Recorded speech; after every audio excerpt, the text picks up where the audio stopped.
What up?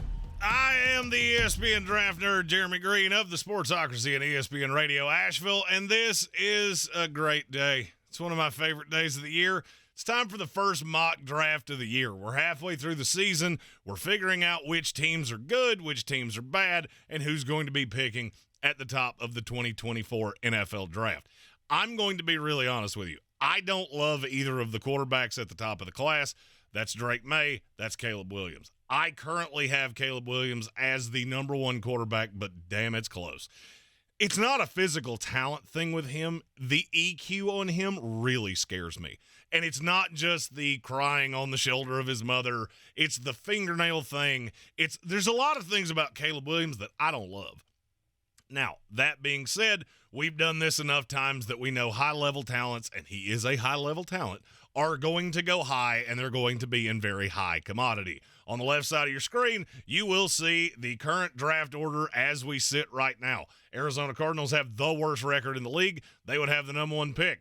I firmly believe that they are going to stick with Kyler Murray solely because it would be way too expensive to move off of him.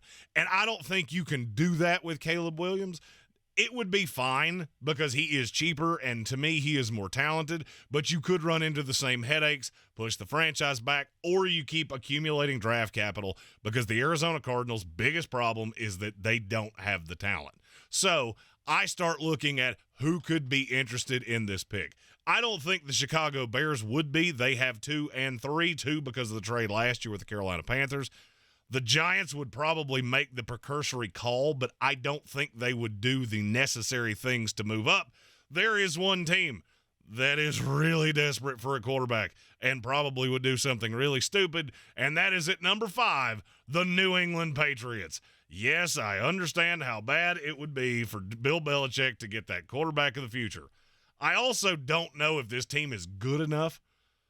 As a matter of fact, I do know. I know they're not good enough to make this move, but somebody's going to.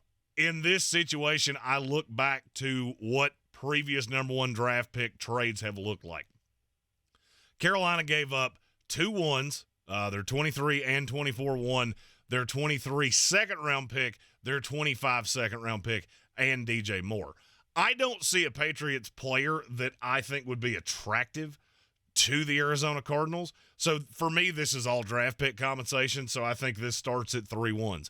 In this situation, I'm going to have New England giving up number 69 in this draft, along with number 5, which was a given, with their 25 first-round pick and their 26 first-round pick, and that is enough to get the number one pick from the Arizona Cardinals. And in doing that, they would take USC quarterback Caleb Williams at number 1. Look, the kid's 6'1", 215. I think the measurables are going to be good. Some of the tape is good. Here are the things that make me nervous. Yes, he has a good deep ball arm. He also has a good deep ball arm with a slew of deep ball weapons against teams that don't play defense particularly well. The splits between teams that are in the top 25 in total defense in America and the teams that are in the bottom 25 in America are terrifying. He kills bad rosters. Here's the problem. In the NFL, there are no Colorados. There are no bad defenses like that. There are great ones, there are good ones, and there are below average ones by NFL standards. I don't think this is the no doubt home run, but you get him in that program with Bill Belichick, he's not going to put up with any of the bullshit, and I'm not sure that that's not the best potential landing spot for him, even though they have a lack of weapons. Since they are able to hold on to their second-round pick, and this is the best receiver draft I've ever graded, I feel like those are things that can be mitigated. And so at number 1, Caleb Williams to the New England Patriots. Moving on to number 2, the Chicago Bears. They have back-to-back picks. Arizona moved out, and I feel very sure they would love to have Marvin Harrison. There's no shot he's falling that far because the Chicago Bears will take him at 2. But they already have DJ Moore. I'm well aware of that. I also don't think they would tap out on Justin Fields to take another North Carolina quarterback. And yes, I do understand that you can't do helmet scouting like that, but there's a perception issue, and I'm not sure that Bears faithful is going to be okay seeing another Tar Heel coming in that building. So in this scenario, I have them sticking with Justin Fields through the last year of the deal. and not taking a quarterback. I just don't believe enough in Drake Maye. I'm in like with him. I'm not in love with him. The weapons in Chicago, it would be fine. I'm just not sure you could sell it. And so I take Marvin Harrison Jr., the wide receiver out of Ohio State, obviously the son of Indianapolis Colt, great Marvin Harrison Sr. This is the number one receiver I've ever graded. He does everything well. He is an elite deep threat. He's got phenomenal hands. He takes over games. There's really not a lot of knock on him. Maybe I want to see him be a little more physical, and maybe he could be a little sharper in and out of breaks. But you want to talk about nitpicking? That is the definition of nitpicking. Kid's an elite prospect, and I don't see him falling outside of the top 3 in the 2024 NFL Draft. Chicago Bears stay on the clock with the 3rd pick. This is actually their pick. And in this scenario, there is a quarterback on the board. And I think you will be able to get high-level draft compensation for him. The question is with who? The Giants would make the call. I don't necessarily know that they're going to tap out on Daniel Jones just because that contract is really onerous until the end of next season. So it's a great possibility they lather up and do the same thing.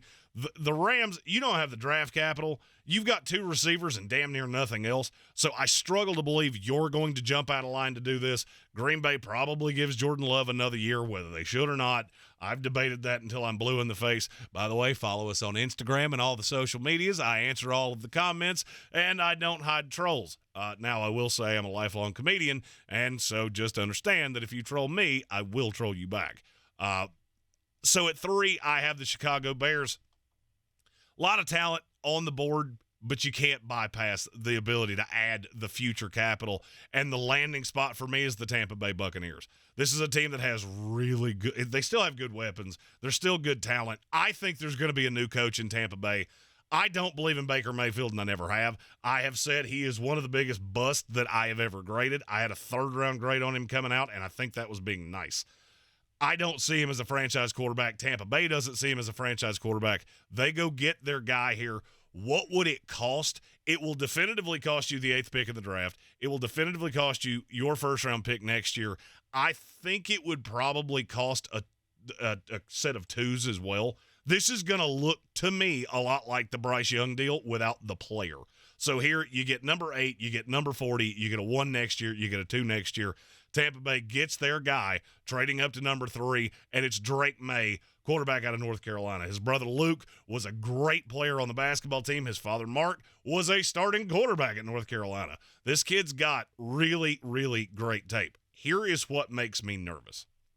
There have been a lot of situations. The Virginia game comes to mind. The Georgia Tech game comes to mind. That it almost seems as though he trusts his talent too much because he does have a great arm. He's got great eyes. Physical standpoint, he looks like he's sculpted out of granite. I mean, this is exactly what you're looking for out of a quarterback. 6'4", roughly 230, great build, and he's mobile. He is Sam Howell level mobile. But I don't necessarily know that he's a ready-made prospect unless he goes to a situation like Tampa Bay where you have a Mike Evans, you have a Chris Godwin, you have a Rachaad White who is a good receiver out of the backfield, and you have a Cade Otton. The line makes me a little nervous, but he's got such a good deep ball arm, which is something that Baker Mayfield, okay, he can throw a deep ball by himself if there's no pass rush in his face. It is a problem for him, and teams have figured it out. Drake Maye would fix that problem for Tampa Bay. This would keep them in a window, and this keeps them from tearing down the roster. I don't know that the brain trust survives. I don't think Todd Bowles does, and there's enough credits here that they can hire the coach that they want as opposed to who Bruce Arians put in place with Todd Bowles. So at number 3, I have the Tampa Bay Buccaneers selecting Drake Maye, quarterback out of North Carolina. Now, this is where this draft gets really fun to me because there are so many high-level elite players. I'm talking franchise, high-end, Pro Bowl, all-pro level players. The New York Giants are sitting here at 4. You could take a receiver. I wouldn't blame you if you did, but you have a good amount of capital wrapped up in the guys that you have. Wan'Dale Robinson starting to come on. Jalen Hyatt has been a really good deep threat in the limited amount that they have used him. The biggest problem is that your offensive line couldn't block 4 friggin' nuns. So you take Andrew Thomas, who you've already got. I think he's a left tackle, which blows my mind because I never thought that was the case when he was coming out of Georgia. And I look on the right side. Evan Neal's been a disaster. But when he came out, I said his floor is that he can be a very high-level guard. So that's what I'm going to look to do. I'm going to solve my guard problem. I'm going to solve my tackle problem. And I'm going to take Fashanu, offensive tackle out of Penn State. Not everybody loves him as much as I do. I said he would be a top 10 pick in last year's draft. 6'6", 320, phenomenal pass blocker. He is the definition of the dancing bear, and I think this is two bookend tackles for a really long time. If you want to prop up Daniel Jones, this is how you do it. What was my tiebreaker here? Yes, I could have taken Keon Coleman. I could have taken Odunze, but I'm looking at the second round.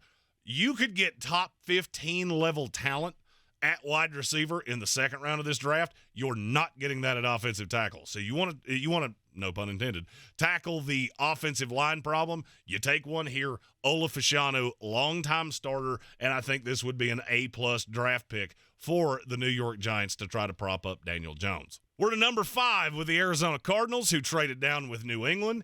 And here the world is your oyster. There are a slew of players on this board. There are a slew of players that are going to be really good players in this draft. Here's the thing. There is a guy that if there was no medical issue, he would easily be the pick here for Arizona. And I'm not going to lie, it's who I'm going to ultimately pick, but I want to talk through it first. Latu out of UCLA. Best pass rusher in this class. It's damn close with Jared Verse. Jared Verse has more talent around him than Latu does. Latu also has a medical problem. He's already had to retire once and come back. He was not medically cleared at UCLA. The medical history, there are teams that won't have him on the board. I have that on really good authority. If you do have him on the board, he's a top 5 prospect in this class because he is a high-level pass rusher. He has been an absolute menace at UCLA. They play a lot of late West Coast window games, so a lot of the East Coast bias plays in here.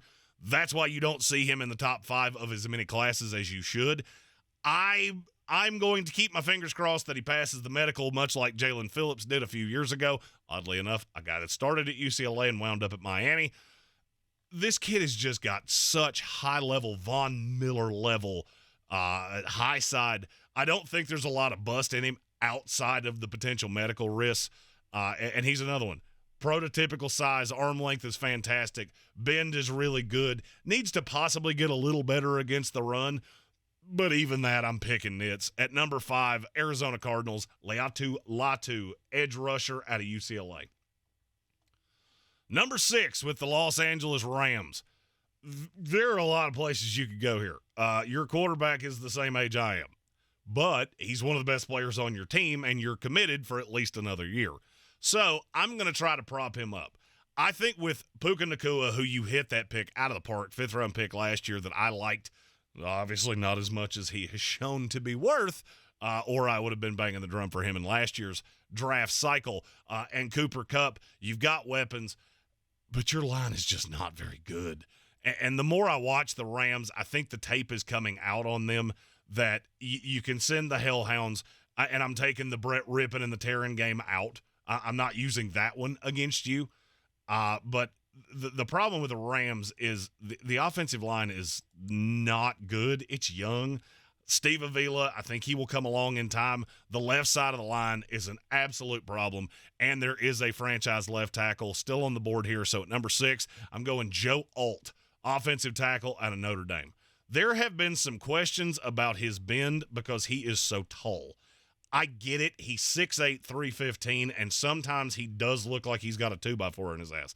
There's also the high side of he bullies people, and Notre Dame plays a high-level schedule. He is prototypical left blindside protector, elite left tackle, fixes everything on that side for a long time, can deal with bull rushers, can deal with everything. The only thing is that you got to get a guy that's 6'8", 315 used to his body, and sometimes his feet and his head do not appear as though they are in lockstep with each other. But that good. The good is Jonathan Ogden level good, and I believe he can be that good. That's my selection here at number 6 for the Los Angeles Rams, Joe Alt, offensive tackle out of Notre Dame. Now, Number 7, I'm the Green Bay Packers, and I just said shit real loud because I need a left tackle, and the two franchise ones just went right in front of me. There's a possibility they move up. That is not really the MO of Green Bay. They are more likely to move down, and there is a high-level prospect that is not getting as much love as he should.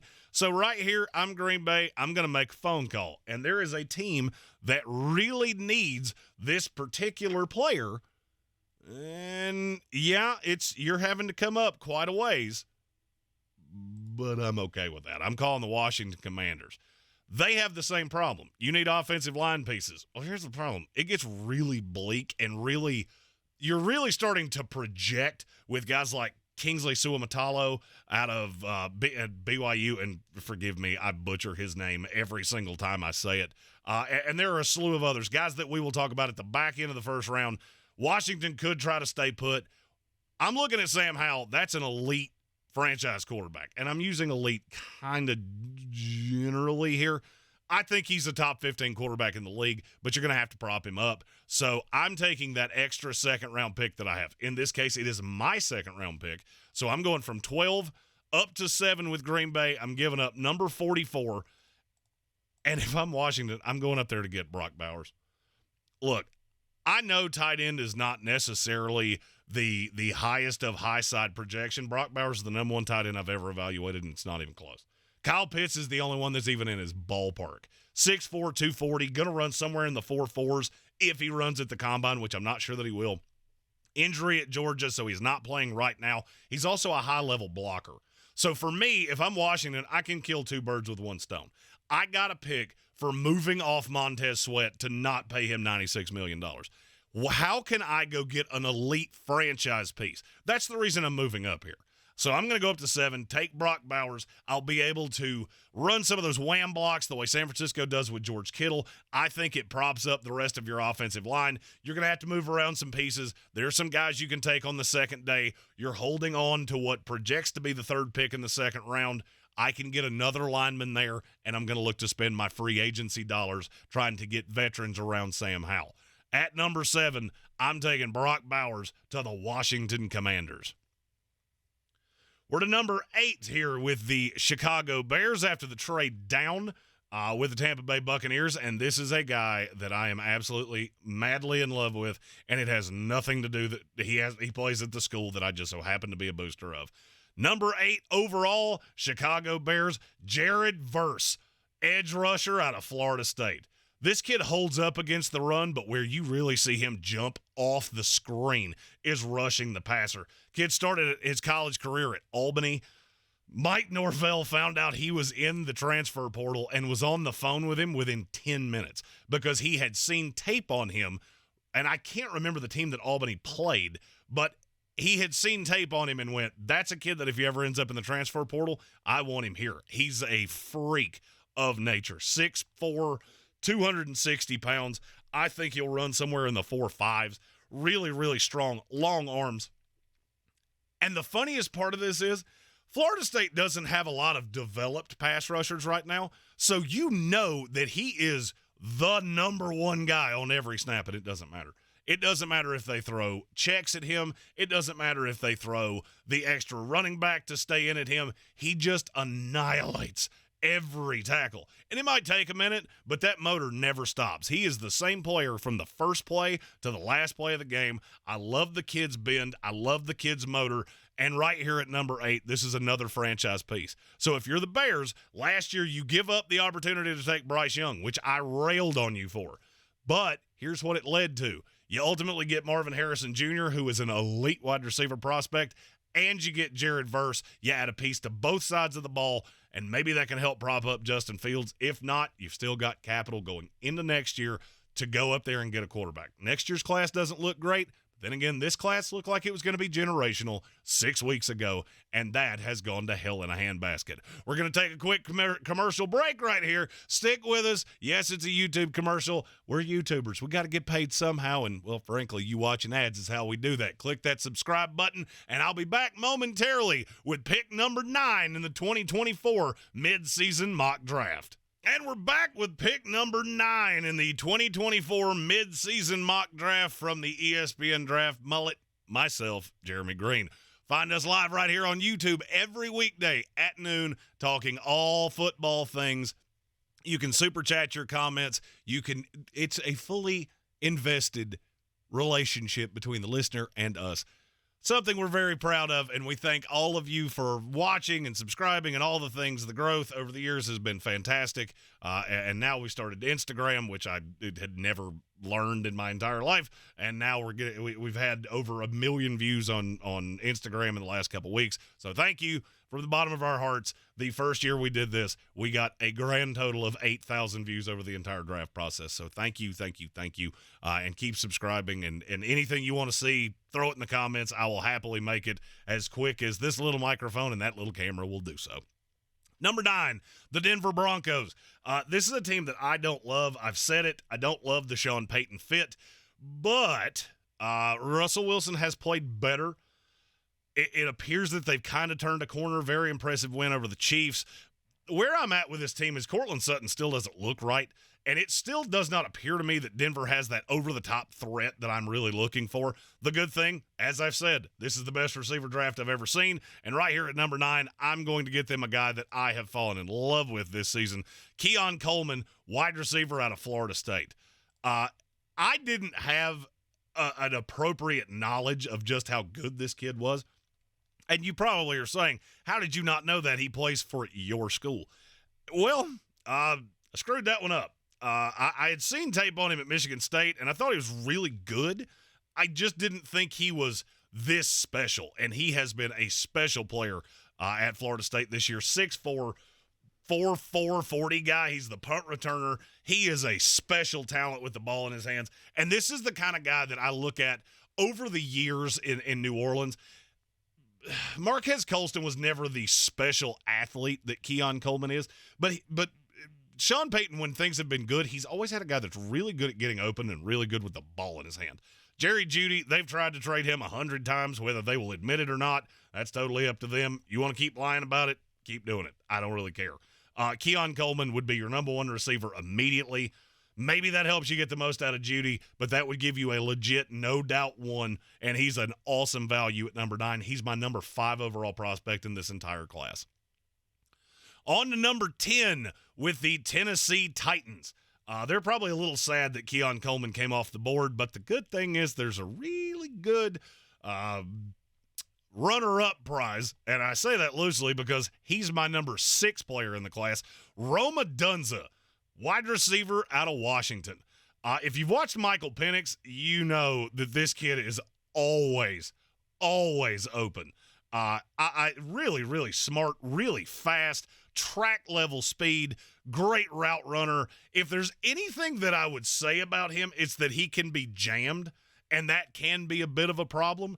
But with his size and his savvy, I just don't think it's going to be a problem in the NFL.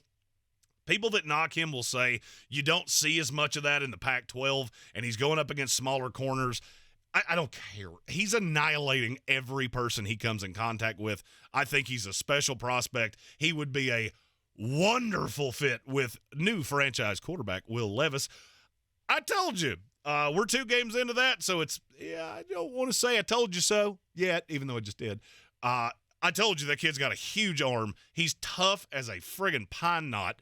But what he needs is an over-the-top threat.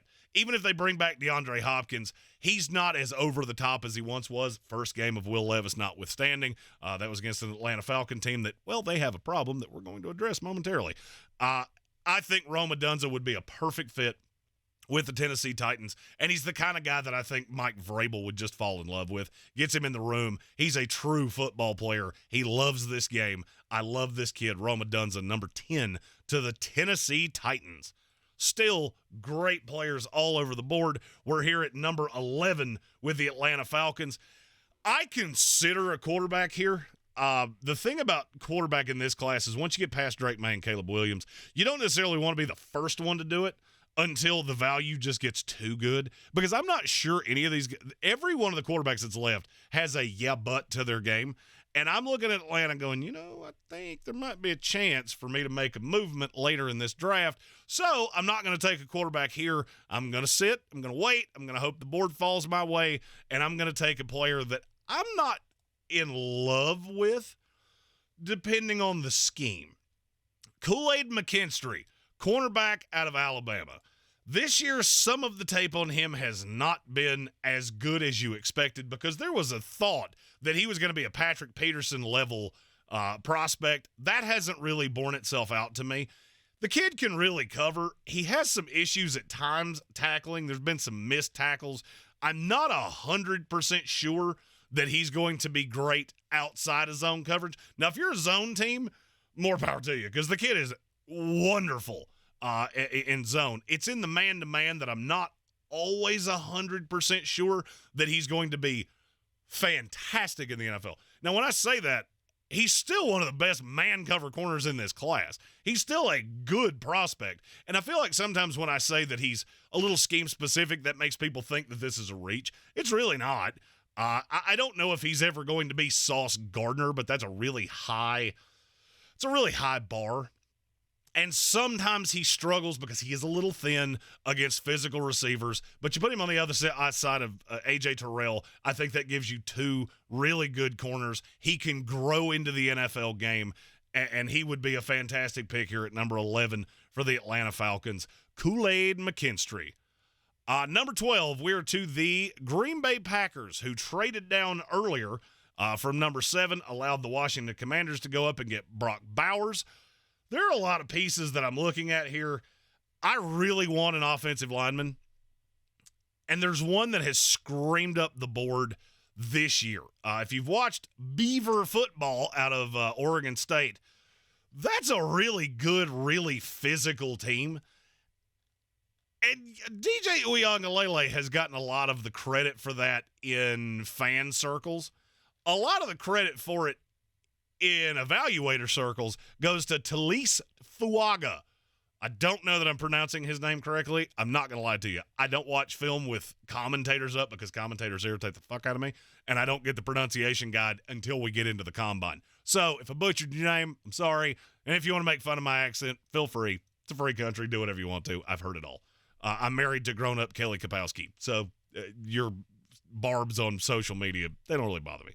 Now, as to Fuaga, he projects he's played right tackle at Oregon State, and I think that's really what he projects to in the NFL.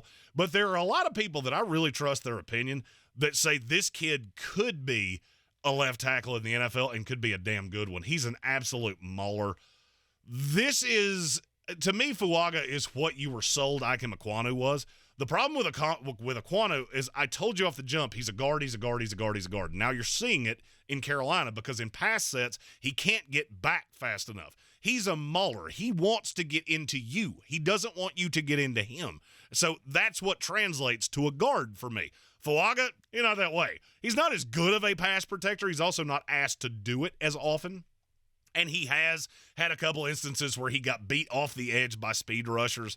I don't necessarily think that's going to be a problem. It's just with time, you use the base, you understand some of the same things I just said about Ekwonu, and you learn to stop lunging as much.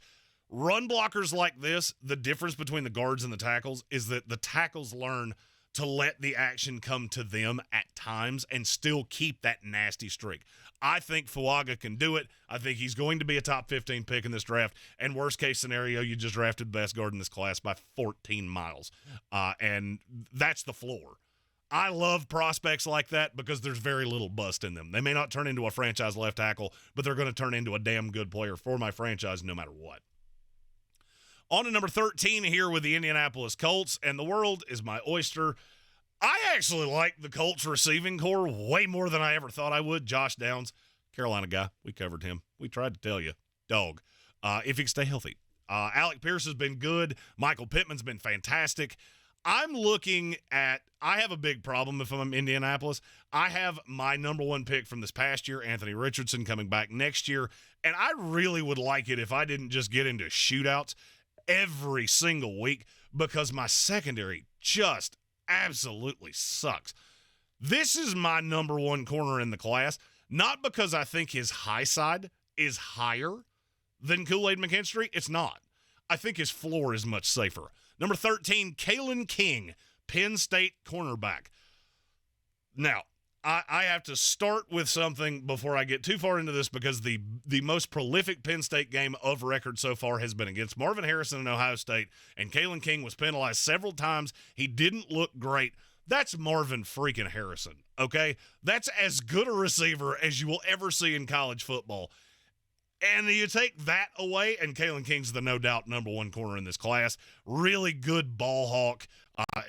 Just a high-level prospect to me, really physical, holds up in the run game. The only thing that makes me a little nervous is that I saw some hesitation against Marvin Harrison that makes me a little nervous. I think with time that will go away. It's entirely possible that they were just putting him on an island. That's what the tape bore out. That's not always 100% accurate because you don't know if there were some missed assignments. It did not appear as though he had a hell of a lot of help over the top, so they asked him to go deal with Marvin Harrison one-on-one. And he was fine. It just wasn't great, and that's pushed him down for some people. I still think he's going to be a phenomenal corner in this class. I think he's a day one, number two corner, and you give him a year, he'll develop into a number one opposite Kenny Moore with 2 interceptions off the hometown Carolina Panthers last week on screen passes. Never seen that before. Kalen King, number 13 to the Indianapolis Colts. 14, the Las Vegas Raiders, and there are a lot of places I can go here. I like this Raiders roster more than my partner on the ESPN radio show, Tank Spencer, does. I've also been screaming for about, I feel like 14 years that there's a problem with the Raiders, and it manifests itself quite often.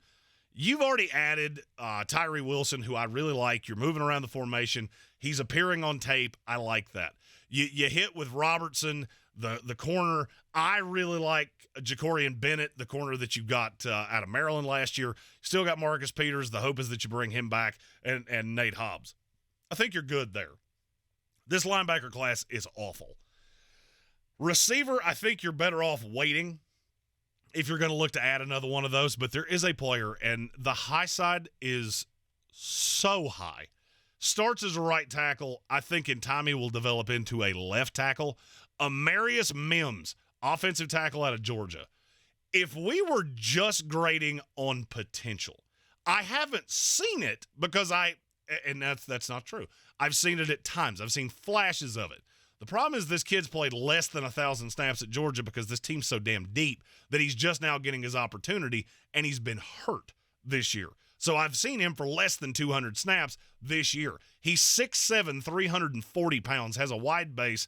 He's raw. I mean, I'm not going to sugarcoat this shit. He's raw. But his high side is intoxicating. I have him as a higher rated prospect than Broderick Jones, his offensive line mate at Georgia that went in the top 15 last year to the Pittsburgh Steelers, who has held up really well in the NFL. The thing about playing at Georgia is when you're playing as that many high-level defensive linemen and linebackers every single day in practice, iron sharpens iron. And I think this kid, even just getting mental reps while he has been hurt, is still developing. I think this kid's going to go in the top 15, and he would be an ideal fit here for the Raiders. Comes in as the right tackle, and the hope is that 2 or 3 years down the line, he turns into a franchise left tackle. Worst case scenario, you've got 2 bookends with Colton Miller for old Farva himself, Aiden O'Connell. To number 15 with the Arizona Cardinals. If we go back up the list of draft picks here, you can see the order right there on the left side of your screen. You'll see that Latu out of UCLA was the first pick for the Arizona Cardinals at number 5, and they come in here at 15. Got a lot of players on the board. There's one, though, that this would be an ideal scenario. If you're the Arizona Cardinals, you missed on Marvin Harrison Jr. because you did trade out of the number 1 pick, but you got so much draft capital that you couldn't bypass it. And the reason that I was able to do that is that I knew, even going down to 5 there with New England, I knew I was going to miss Marvin Harrison. I knew I'd have a shot at Keon Coleman. I knew I'd have a shot at Odunze.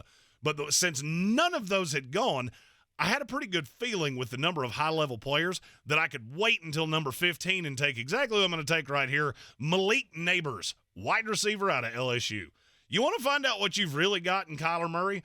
Give him a player like Malik Neighbors to be the true one, with Michael Wilson, Marquise Hollywood Brown over the top, Rondale Moore. That is a slew of weapons. NFL Draft Buzz, which is a website that I use quite a bit just to compare notes, has him as a top 5 prospect in this class. The reason that I have him a little lower than Keon Coleman and Rome Odunze is because he's not as big. Now, the tape is every bit as good, if not better. He is everything Kayshon Boutte was sold to be. His high side is Jamar Chase level good, and you're getting that here at 15. Phenomenal route runner, just an absolute freak of nature, a little bit on the smaller side. Like I said, that is something that bothers me a little bit, but not tremendously because he's so good with the ball in his hands.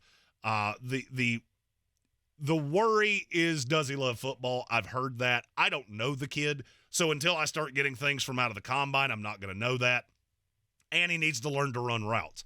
Early on, this is going to be a kid that you get the ball in his hand and just let him do really good shit, because he will.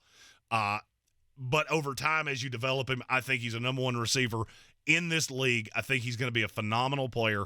And if you're the Arizona Cardinals, that is a really nice start to the rebuild with Latu at 5 and Malik Neighbors at number 15. My New York Jets. Yes, I'm a Jets fan. Yes, I'm sad Monday night did not go my way. And no, I'm not ready to talk about it. Zach Wilson, you have taken years off my life, you little cherub bitch. The Jets need offensive line help. I don't give a damn if it's Zach Wilson. I don't care if it's Aaron Rodgers. I don't care if it's Joe Montana. I don't care if it's Uncle Rico.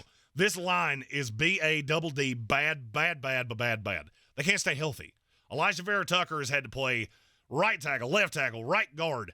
It's led to 2 season-ending injuries in a row. Mekhi Becton's had to play on the left. He's had to play on the right. Dwayne Brown is 433 years old. So I'm looking at this class going, is the player I'm about to take the highest upside? No. He's also probably the safest floor. Gigantic human out of the University of Alabama, J.C. Latham. This is a kid we thought was going to be a top 10 pick, and then so many players just burst on the scene. And I'm not going to lie, J.C. Latham has a little bit of an Evan Neal feel to him. I also don't think Evan Neal is as bad as his tape demonstrates. This is a gigantic offensive lineman, really good in pass sets. He's currently a better pass blocker than he is run blocker. He brings a lot to the table. He's got a little mauler in him in the run game, but what I like is I'm going for broke if I'm the Jets. I need a right tackle on the opposite side of Mekhi Becton if he can hold up. And if I can bring him back, I also need a guy, if shit goes sideways, that can play left tackle. I think J.C. Latham can do that in time. The thing that makes me nervous, he has been really penalty prone. Now, I don't often say that a guy that's coached by Nick Saban is going to get better at that.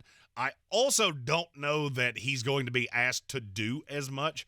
And the penalty issues, they're a thing, and that's why you're available here at 16, because the tape suggests you should go a few spots higher than this. He is safe.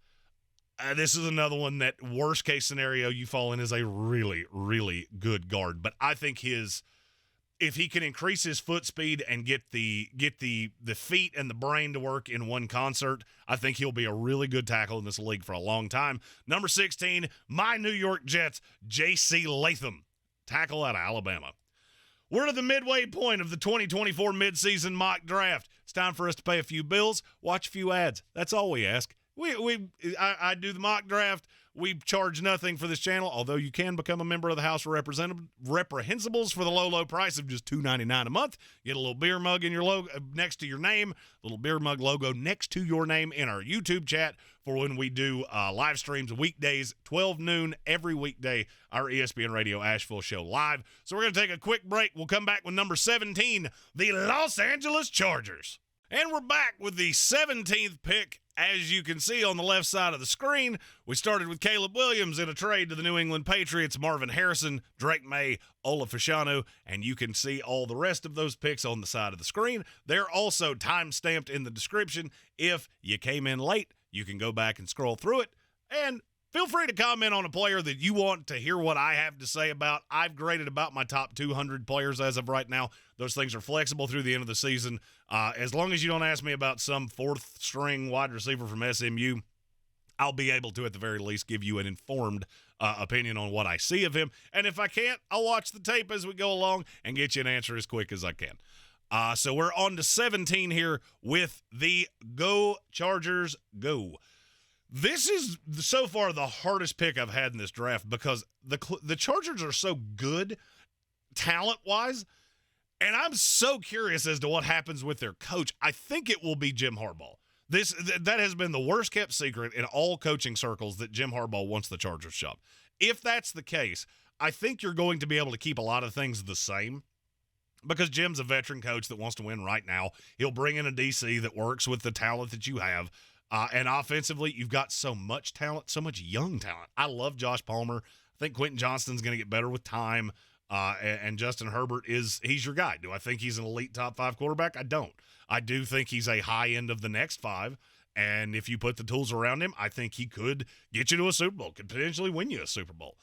The problem that I've seen with the Chargers for a really extended period of time is that you have Khalil Mack, you have Bosa, and you don't really have anybody else that gets to the passer really consistently. I would love to have a corner here. I don't know that there's one that is – I don't know that if I'm the Chargers, there's a player on the board that I feel better at corner right now that I'm going to feel around from now that I think I can slot in and play consistently. There is, however, a player that I know definitively I'm not going to be able to get in around because he's one of the only interior defensive linemen of this entire draft. This kid has a very wide range of projections. There are some people that really quantify him as a shorter-armed Aaron Donald. I don't necessarily see it that high, but I do think he is a high-level player. His real name is Jer'Zhan. Everybody calls him Johnny. It's Johnny Newton, defensive tackle out of Illinois. I love the tape on him. I think he's really flexible, a guy you can move around the line. He has shown to be a high-motor pass rusher. Needs to get a little better against the run. I'm not saying he's bad at it right now. He's just a little lean because he's only 295 pounds. I think he projects best as a 3-4 defensive end, taking the place of Austin Johnson, who has not been good this year. And this would give you another penetrator that would even crank up your ability to rush the passer even more. And this is one of the last super high-level players I have here. If I'm the Chargers, I'm in the process of accumulating talent. I want as many good players as I can get on this team, and Jer'Zhan Newton is certainly one of those. So I take him here at number 17. Now, I said there wasn't a corner that I felt better about than Jer'Zhan Newton. Well, he's not on the board anymore. So the Buffalo Bills, who are absolutely freaking desperate for a corner because it has become very obvious with Notre White that they have a slew of threes. Their corner room looks a lot like my dating record before I met my wife. It's a whole mess of threes. So the question is, do you take the safer player? Because there are a couple of those. I think Cooper's Gene from Iowa is safer. I also think he could be a safety. So I'm not 100% sure I want to go that route. I will take him later in this round, but I'm not sure he projects definitively as a, I don't even want to say shutdown corner. I just don't think he has the highest of high sides. He's going to be a move piece, much like Chauncey Gardner-Johnson. If I'm the Bills, I'm looking for a guy that I can put out on the outside and I feel good about. So that limits me to 2 because there are 2 that I have graded pretty similar to each other. And the one I have rated just a little higher is Nate Wiggins, cornerback out of Clemson. This kid is a little bit thin. And that's led to some tape that it has people that have pushed him down the board. Pro Football Focus absolutely loves him. I love him. I saw him up close and personal when I went down to Clemson to see them in Florida State. He's a little raw, and he needs to learn – I shouldn't say he needs to learn how to tackle. He needs to be a better, surer tackler. He is the willing run defender. The only problem is that he over-pursues from time to time. I think he's more of an overall corner because I think he's really good in coverage. He's long-armed, tall frame. The penalties have been a bit of a problem. And then you add that into the sometimes he over-pursues plays. That's why you can get him here. I know guys in this community that have him in the top 10. I'm not one of those. I have him right about this range. He's actually my number 20 overall prospect, and he fills a huge need for the Buffalo Bills. At number 18, Nate Wiggins, corner out of Clemson. A team that I don't really know what to do with the New Orleans Saints because you've spent on Derek Carr, but the offense is still clunky. You spent on Alvin Kamara and the draft capital on Chris Olave and the money on Michael Thomas. The offense is still clunky. You need an offensive lineman, and I'm not going to lie. There are a couple here that I wouldn't hate, but I also go back to last year, and New Orleans really wanted Myles Murphy. And when I say really wanted him, I mean they were the most devastated team in the first round when he went to Cincinnati right in front of them. Well, the ideal thing is that when you remember those things, because you do this year over year, it really breaks some ties. Graham Barton, the guard out of Duke, is a player that I considered here, but a top 15 player on my board that is still here, Chop Robinson, edge rusher out of Penn State. You talk about a kid that can just really get after the quarterback. You know what changed in the Ohio State-Penn State game? That stayed close for a really long time. What changed? Chop Robinson went out. And as soon as he did, all of a sudden the pressure on Kyle McCord stopped. He had more time, and it was much easier to find Marvin Harrison Jr. Chop, 6'3", 250. I think he is going to test out of this world for his size. I love this kid so much. He's so versatile. He can play on the outside of a 4-3. I think he can stand up in a 3-4. And I think you're just going to be able to move him around formations and use his first step. He has one of the best first steps I've ever seen. And I've been doing this for over a decade. He's got one of the top 5 best first steps and burst off the snap that I've ever seen. Needs to get better against the run. He is currently a little one-dimensional, and there have been some missed tackles, but the raw pass rush, to me, if you loved Myles Murphy, you can't not love Chop Robinson, and so I take him here at number 19 to the New Orleans Saints. A team that I didn't expect to be picking this late, and I still don't. I don't think this is where you'll be picking when the draft comes around because I don't buy Josh Dobbs. Kirk Cousins, you may re-sign him for a year. I don't know exactly, but I know you have to come out of this class with a quarterback. And this is where the quarterback class gets really weird because you have 10 that beauty's in the eye of the beholder. Some people really love Jaden Daniels. I love him as a college quarterback. I'm not so sure I'm sold on him as an NFL quarterback. Some people love Bo Nix. I love him in that system that he's in. I'm not sure that I love him as an NFL quarterback. Some people love Michael Penix Jr. His throwing motion is so damn long that I can't physically figure out how in a system like Minnesota that's going to work. There is a spot for him, and we will get to that in just a handful of picks. J.J. McCarthy, a guy I really like, but I like him in specific sets. I like him in specific schemes, and that's not Minnesota. There is one player here, and I'm higher on him than a lot of other people are. He needs to work on a slew of things. But the raw prospect, just the raw prospect by himself, I absolutely love. It's Texas quarterback Quinn Ewers. Number 1 recruit in the nation when he came out, went to Ohio State, sat behind Justin Fields, sat behind C.J. Stroud. Actually, I think it was Stroud, not Fields. Transferred out to Texas. He has been an aberration for them. They are a different team when he's in. He has a lightning quick release.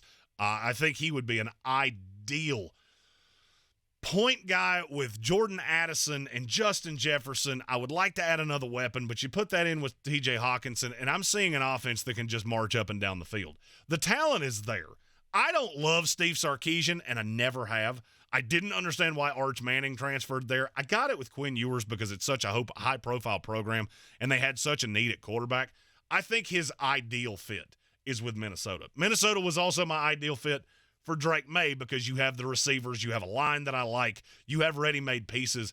I think you can be a little patient with Quinn Ewers if you're Minnesota, especially if you're going to be better than I thought you were. You bring back Kirk Cousins for a year, and this is the quarterback of the future, and you're not going down the Josh Dobbs route. You've also got to get this kid some reps. This is and I'm not usually I'm going to take a quarterback in the first round and have him hold a clipboard. That's not usually what I do. This is a situation where that's exactly what needs to happen. On to pick number 21 with the Dallas Cowboys. Stephon Gilmore is an older corner. Trayvon Diggs went down with the ACL tear. So I'm looking at who can I put on the outside. I said there were 2 when I took Nate Wiggins earlier. The other one, Kamari Lassiter, the cornerback out of Georgia. I really like his fit And look, I know the Philadelphia Eagles are the team that just fall in love with taking Georgia Bulldogs, but the Dallas Cowboys get to see that up close and personal every single year, and you might take a lesson from it. Kamari Lassiter is a player that just jumps off on the tape. I don't know exactly what his high side is in terms of as an NFL corner, because I don't think he's going to run tremendously fast. I like him. I like him more in a number 2 role. I don't want him to come in and be your no doubt 1. He's also just a damn football player, and he's physical as hell. And every time I watch his tape, I find myself doing this. I don't do it on purpose, but I do.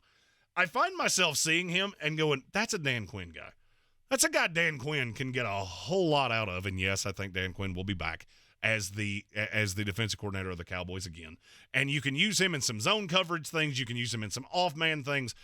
You're just going to have to counteract the fact that he's probably not going to run that blazing 4.4 straight line speed. He is really fluid, and he is really shifty and quick. So you could even play him some in the slot. I love this kid, and I think he's an ideal fit at number 21 for the Dallas Cowboys. 22, the Pittsburgh Steelers. They have to be sitting here going, hey, could you leave a corner for us? Because Patrick Peterson has been a friggin' nightmare. But I think we hit on something with Joey Porter. Good thing is, there is a kid that's from very close to where I'm sitting right now that I see high-level potential in. Now, if you're a Steeler fan and you want to know how things have gone with this kid, I have thrown his PFF grades up on the screen. That is the server that I'm using for the mock draft. You might not want to watch the Keon Coleman tape all the way through. Watch the highlights, because he was good until he wasn't. And there were a couple times that he wasn't. Kalen Carson, cornerback out of Wake Forest. I've watched a lot of his tape because we are North Carolina affiliates, and I have done a lot of work on him. I am probably higher on him than anybody else you're going to see in the industry because I've seen so much of him. I do think he is one of the last remaining players that has number 1 corner upside. My corner rankings go Kalen King, Kool-Aid McKinstry, Kamari Lassiter. Then you get into Nate Wiggins, and that's about where you fall in here with Kalen Carson. I think he's the most pro-ready. He's a little thin. He's 6 foot, about $195. He's just a football player, and it really shows on tape because he's the only player that has any shot of defending the high-end receivers, the ACC number 1 guys, and he's asked to do it every single week. He is a little too physical, but he's quick on his feet. He is really shifty, and I think he has the potential to be a number 2 to Joey Porter Jr.'s number 1, and that would be your corner tandem for the long haul for the Pittsburgh Steelers. Number 22, Kalen Carson out of Wake Forest. Get to number 23 here with the Houston Texans. You see that Malik Neighbors, that was their original pick, went to the Arizona Cardinals. And so we're here at 23. And I'm not going to lie, this team's way better than I thought they were. I missed on C.J. Stroud. I liked Bryce Young better. I didn't necessarily think he was going to be – I'll just go ahead and say it. I didn't think C.J. Stroud was going to be a no-doubt franchise quarterback. I thought he had bust written all over him. But here's where I made the mistake. Just because you didn't do something in college doesn't mean you can't do it. That's where I made the mistake. He was running these one-read routes and things like that. Well, he's also really high level at reading defenses, and we have seen that early on with the Houston Texans. So offensively, I think this team is good. You've drafted well, which is mind-boggling to me because I've railed on your drafts, 2 or 3 years in a row. But this is why you run the team, and I just talk about the prospects because I didn't see it going that way, but this has worked out tremendously for you. Last year, you got Will Anderson. This year, I'm going to give you a player to put on the opposite side of him that he knows pretty well. Number 23, Dallas Turner, edge out of Alabama. This is a kid that has not shown the consistency that I would look for. A lot of people thought he was just going to step right into that Will Anderson role and be a no-doubt top 10 pick, and that hasn't happened. And there's one very simple reason as to why. He's too damn thin. He's 6'4", 240 pounds. There are a lot of people that think he cannot play defensive end in the league. I am not one of them. I think him and Will Anderson would be a dynamic duo for years to come. Now, is he going to be a 3-down guy? I don't know the answer to that. Are there some teams that are going to like him better as a standing up 3-4 linebacker because he actually does have a half-fast, decent ability to cover? That's entirely possible. I also look at him as I can bulk you up with DeMeco Ryans because every defensive coach that has come off that Kyle Shanahan tree running this system, whether it's DeMeco or Robert Saleh with the Jets, they want as many pieces as they can get. Dallas Turner probably starts off as a situational pass rusher with the ability to drop out to disguise coverages. I think he's another weapon that could be used by DeMeco Ryans to really get that defense where it needs to be to match up with the offense. Number 23, Houston Texans, Dallas Turner, edge out of Alabama. One more pick here before we take our final commercial break, and it's the Cincinnati Bengals. This is a team that I know definitively would like to trade up for Brock Bowers. I seriously considered the other tight end in the class here, Jatavian Sanders, and yes, I saw Irv Smith and Drew Sample and all those other guys. They're not high-level NFL tight ends. And it's not that I gave up on Irv Smith. I thought he was a top 15 talent when he came out. I missed on that. He's got a role in Cincinnati. I considered Jatavian Sanders, but that is not the route I'm going. I think Orlando Brown and Jonah Williams are holding up at this point as the tackles. The problem for Cincinnati is and has been for a long time, your guard play is not particularly good. And there is a player on the board, another one from pretty close to where I'm sitting right now, that is just an absolute dog. And I love the tape on this kid. Number 24, Graham Barton. Offensive lineman out of Duke. I'm not going to lie. It depends on the scheme he goes into as to what position he's going to play. He is one of those football players. The height, weight, speed on him, he's 6'5", 315. He's going to run slow as hell. I think he's a guard. Some teams think he will be able to play right tackle in the league. I don't think he has to. He is just a junkyard dog of a player. He's smart as hell. His hand placement is phenomenal, and that's playing tackle. If you go back and watch some of the tape of him earlier in the season, you will see an absolute shot out of a cannon offensive lineman, which is what I think the Cincinnati Bengals need here, because there's not as many of those as we go on down the line. And I feel like you need somebody that can slot in and play right away. You need players that can help you right now. I considered another pass catcher. I considered a couple pieces on the defensive side. But at the end of the day, I just couldn't pass on Graham Barton. For me, guard out of Duke.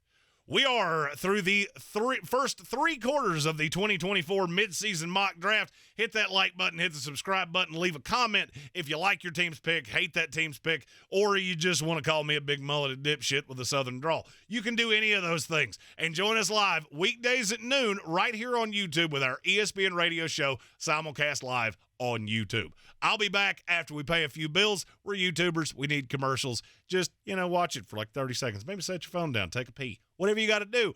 I'll be back in just a few seconds with pick number 25 and the Seattle Seahawks. And we're back with the last 8 picks of the 2024 midseason mock draft from the ESPN Draft Mullet. That would be me, Jeremy Greene of ESPN Radio Asheville. And I'm shocked you're still with us. I'm proud that you are. I'm happy that you are. I have literally taken a break in between each one of these to take a swig of water and just only have the notes that I have on my computer. So I probably won't be able to speak tomorrow, which is a good thing because you're watching this while we're off and I'm probably taking a nap. Number 25, the Seattle Seahawks. I considered a lot of things here. The thing I couldn't get away from, and I usually don't do this, teams have really good scouts local to where they are. And I keep coming back to Michael Penix Jr. going, he's been playing in your stadium. He's been playing right down the street from your stadium. And he's got a big arm. He's just got a throwing motion that's going to need some work. I think he very likely is going to win the Heisman Trophy. There are a lot of people that I know that think he's the best quarterback in the class. He has a little touch of the exact opposite of Geno Smith to me. Big body, 6'3", 215, had a slew of injuries at Indiana. The medical is going to be a big deal. He is an older prospect. By the time he plays his first NFL game, he will be 24 years old. But big arm. And I think that goes perfectly with Tyler Lockett. I think that goes perfectly with DK Metcalf. He's just a super good kid. I love hearing this kid talk. I think somebody's going to fall in love with him during the process.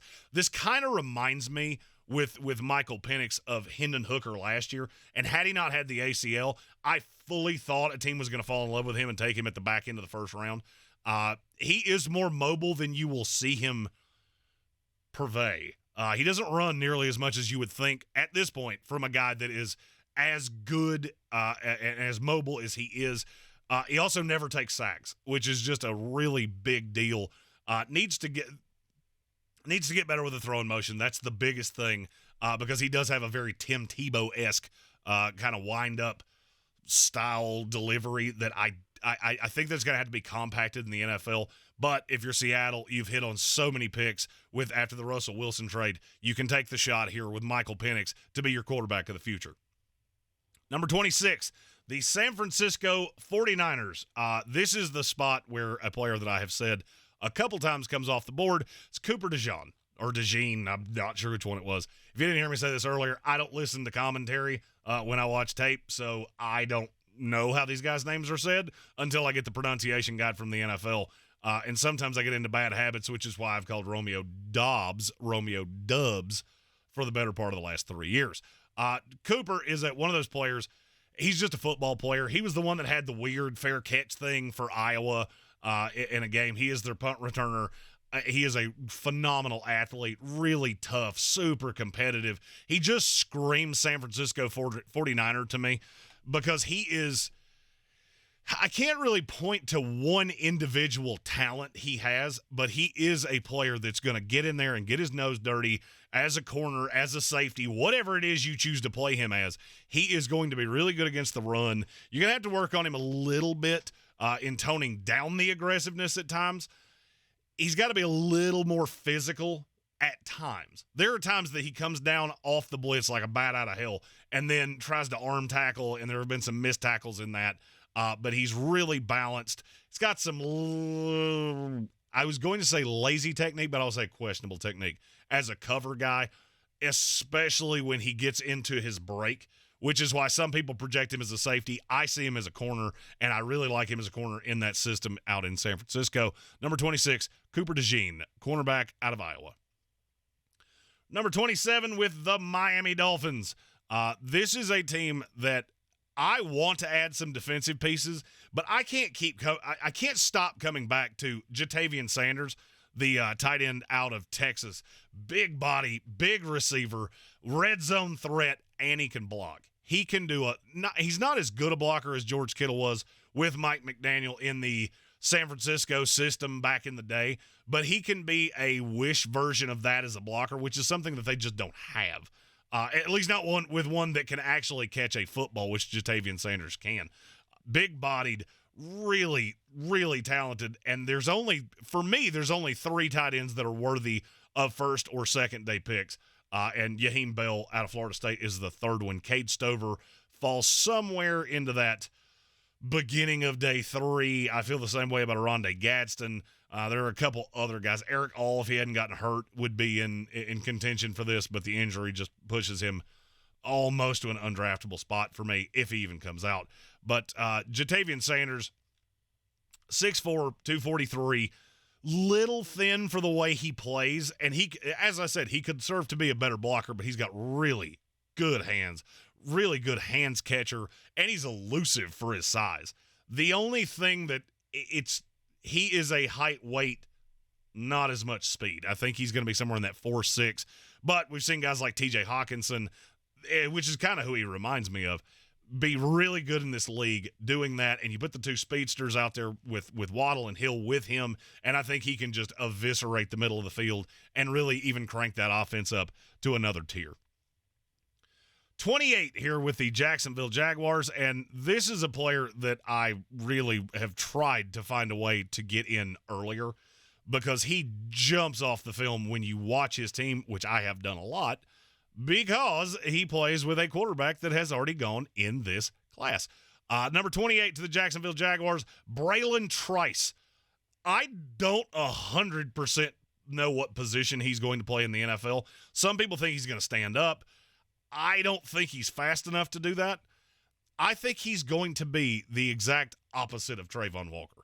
Trayvon Walker's a height, weight, speed monster that just jumps off the tape because he is a freak of nature. Braylon Trice is just going to work harder than you. He is stronger than you. He is tougher than you, and he is going to push you around at every opportunity. Really good with his hands, really good at shedding blockers. He seems to live in the backfield, and he's good against the run, too, which is shocking for somebody that is kind of a tweener, because I don't know if he's an edge. Some people are going to see him as an interior. He kind of reminds me of, and this is lazy because they both played at the same place, kind of reminds me of Joe Tryon-Shoyinka in that he doesn't have a natural position, but I get this kid in my building, and I'm going to find a place for him to play. He's just that damn good, and he goes here at 28 to the Jacksonville Jaguars. Detroit Lions probably going to lose our buddy Ben Johnson to a head coaching job somewhere. And I think it's time that we're honest with the Jameson Williams thing hasn't been as good as you would like it to be. I think he will be an over-the-top threat. You nailed the draft pick of Sam Laporta. Hey, Lions fans, do you remember last year when I told you they were going to take Sam Laporta? Called me a moron. I haven't heard not one apology for that yet. But here at number 29, the last of the not the high tier. I almost feel like this guy falls into a tier of his own because I feel like he can be elite. There's been injuries, and I'm just not sure that he's not getting propped up a hair because he plays on the other side of the best receiver I've ever seen. But there is good talent. Emeka Egbuka, wide receiver out of Ohio State. He is not as good as Marvin Harrison. However, he was a 5-star recruit. He is insanely fast. The thing that bothers me is that he's never been the deep threat that I want him to be. With the height, weight, speed, and all of the things, I would expect you to be a monster over the top. He's just not. He seems to live in the middle tier. Now, that could be because you've got Marvin Harrison on the other side. This could be a C.J. Stroud thing all over again. It's not that you can't do it. It's not that you're not being asked to do it. Long arms, really good route runner, and actually a pretty good blocker in the run game, too. I think he just steps in as the 2 behind Amon-Ra St. Brown, and you've got him and Jameson Williams and Laporta, and now this offense with Jahmyr Gibbs is even more scary than it was and is currently. 3 picks left. We're to the Baltimore Ravens. I hate doing what I'm about to do, but there is one position that they need above all others, and there is one player at this position that I just like better than the others. Last year, we were all over Bijan Robinson, and we talked about how good of a prospect he was. He was a top 15 player. I don't necessarily feel the same way about the player I'm about to take. I do, however, feel like he is no doubt the best running back in this class. It's Jonathan Brooks, running back out of Texas. This kid reminds me of Cedric Benson a lot because he is deceptively fast. He is really physical. And I just love what I see out of him. I think he could add an element to Baltimore that they haven't had in a long time. Because to me, he's a nice combination of J.K. Dobbins and Gus Edwards and almost a little Justice Hill put into one body. I can't trust J.K. Dobbins to come back. This team really relies on the running game. I know they like Keaton Mitchell. I know he had a big game last week against the Seahawks. But I feel like you need in this offense a number 1 running back to make it work. And this is a kid that can make it work. You're going to hear a lot about him as time goes on because we thought there was going to be a huge drop-off at Texas in terms of what you're getting out of the running back play, and there really hasn't. This kid is a dog, and I absolutely love him here at number 30 to the Baltimore Ravens. 31 to the Kansas City Chiefs, and, well, I told you would be hearing from the Atlanta Falcons again, and this is where. This is one of my favorite little tricks to play in mock drafts because seemingly we get one of these every year. Michael Penix went off the board. I don't necessarily think he is as good of a fit for the for the Atlanta Falcons as the kid I'm getting ready to take.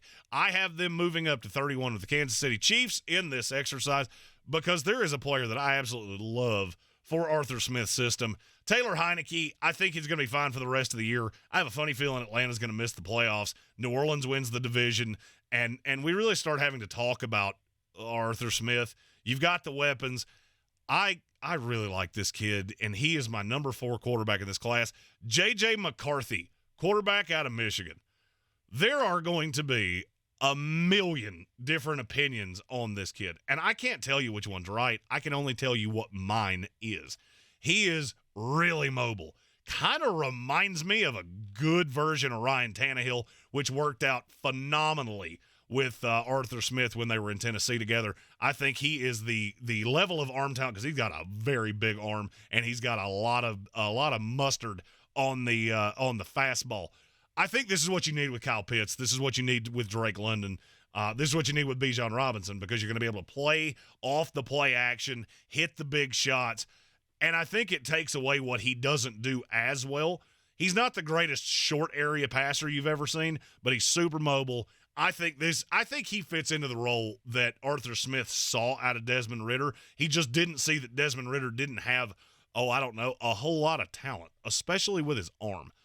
I think J.J. McCarthy either goes at the very back end of the first round, very beginning of the second round, and he fits perfectly into a system like this.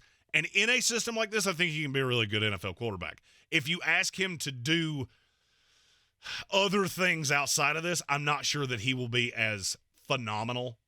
I'm not sure that he can be elite. He may just be a mid-tier quarterback, but I love the fit with Atlanta. And I'm not going to lie, I don't usually do trades in these. That fit is so good to me that I couldn't resist the urge to do it right here. Last pick of the first round, it's the Philadelphia Eagles. And there's a guy that we have not talked about. Philadelphia's already got 2 fantastic players at this position. I'd like to give them a corner. There's really not one that fits here. I considered Cameron Kitchens, a safety out of Miami that I'm really fond of. I looked at a couple edge pieces, but at the end of the day, that just doesn't really make a ton of sense to me. There is a player, and he is, I'm reasonably sure, not of this world. And that's who I'm going to take here. At number 32, A.D. Mitchell, wide receiver out of Texas. This is the next of the next tier because he is a superb home run threat. I don't know that he's going to be much more than that to begin with because he is tall and he is thin. And I'm talking super thin. But when you look at him potentially with A.J. Brown, with Devontae Smith, with Dallas Goedert, I can use you as the over-the-top piece, and I think that is good enough to be a first-round pick. He's really fast, big play, big heavy hitter. I'm looking at the scouting profile for NFL Draft Buzz. They have him at 4.5. I think he's markedly faster than that. This could be a kid that breaks the combine. He is really good with the ball in his hand and really initiates a lot of contact. He almost runs like a running back with the ball in his hand. The only thing is that he is going to have to find an ability to really consistently run the route that you're asked to run and it not be just a, hey, go be a physical at the point of the catch guy. There is a possibility that he turns into N'Keal Harry. I don't see that, but I have heard that comparison. And he has to win more consistently on the outside. He wants that go ball where he just goes up against the corner and goes and gets it. The only problem is he doesn't always go and get it. And that's what I'm looking for out of a player like him. I think he would be a tremendous fit with the Philadelphia Eagles. And the more time I have spent really looking at the fits for each individual team and me having a real belief that Philadelphia is going to be definitely a contender in the playoffs and be picking in that 30 range, that is definitely a pick I could see happening. For more, find us on all the social medias at the Sportsocracy, Instagram, TikTok, Facebook. Basically, if it has a social media ability for businesses and it's not OnlyFans, we probably have it.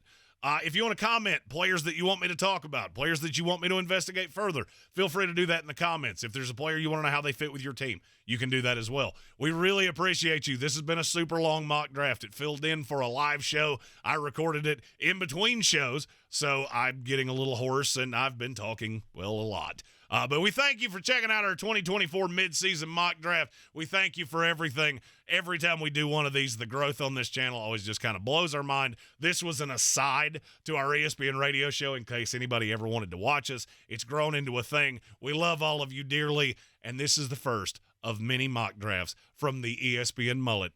Me, Jeremy Greene. We'll see you next time. Join us live at noon every weekday here on YouTube. And subscribe to the channel so you can see all of the wonderful draft things that we do all draftmas season long.